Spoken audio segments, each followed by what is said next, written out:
let's bring it back to the Boston Bruins. Something he talked about there, the identity of the Bruins, right? For a while, we knew exactly what that identity was, and a couple seasons we didn't. What's the identity now of Boston? I really think for them, it's being able to blend the defensive game that has served them so well, especially when you look starting in net with Tuukka. You got Zdeno Chara, you have McAvoy. I mean, I can go up and down, but also this newfound offensive talent that they have, like Pasternak, who's been incredible. I remember Torrey Krug telling me that he's going to be an all-star, and Pasternak certainly has the skills.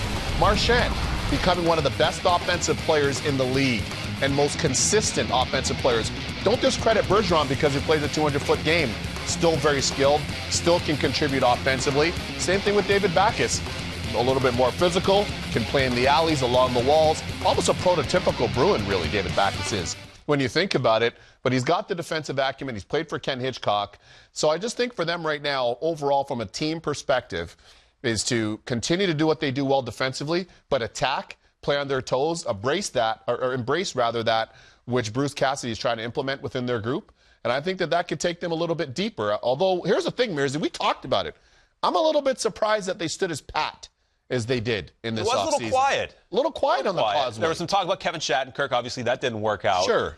But still, you got to be excited. There's a caliber of prospects that's really, really exciting. They're loaded. Defensive prospects, they're loaded. Sure. Isn't that the area that if you're a Bruins fan, you got to be thrilled? You have to be. I mean, you look at Brendan Carlo, who, for me, was last year's Colton Parayko.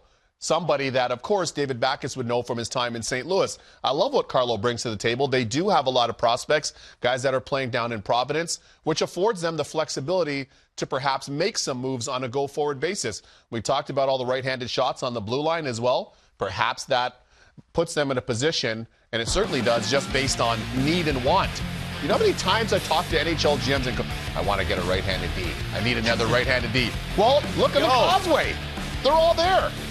I mean, that's a lot of righties in your mix, and they're certainly dealing from a position of strength at a position that everybody covets. So their drafting has been, overall, it's been really good. The development model, I think it also helps that the varsity P Bruins, Providence Bruins, are just down the highway from Boston as well. They can keep a close eye on them and monitor their progress. Then we're talking about the defense. How about the goaltending? Obviously, Tuukka Rask is the #1 guy. What about the backup goaltending position? They have Anton Khudobin, and then also in the pipeline, Malcolm Subban and Zane McIntyre. Where do you see all these pieces falling? Really, I just think it's a Rubik's Cube right now at that position. And the key for Boston, and you heard David Backes mention, is when they won the Stanley Cup. Well, along with Luongo and Schneider, who they played against the Vancouver Canucks, it was Timmy Thomas and Tuukka Rask. Those are the two best combos on the planet, period. Two best 1-2 punches. So Anton Khudobin, his first go-around in Boston a few years back, he was really good. Since then, he was excellent in Carolina. Things were kind of a little difficult for him going over to Anaheim. Lots was expected of him. Lots is expected of Malcolm Subban, who's a high draft pick. He needs games at the NHL level, as does Zane McIntyre. He needs games at the NHL level. Both were signed to 2-year contract extensions a few days past. So I'll be interested to see. Of course, as far as I look at it now, it's Anton Khudobin's job. But I'd be interested to see if those young guys don't start getting some games. Because last year, as our Neil Slotkin pointed out, I forget the date in February, but it was in February. February 11th, that's Slotkin in my ear. There was only one win, Mearsy. One. Yeah. By a quote-unquote backup for the Boston Bruins up to February 11th.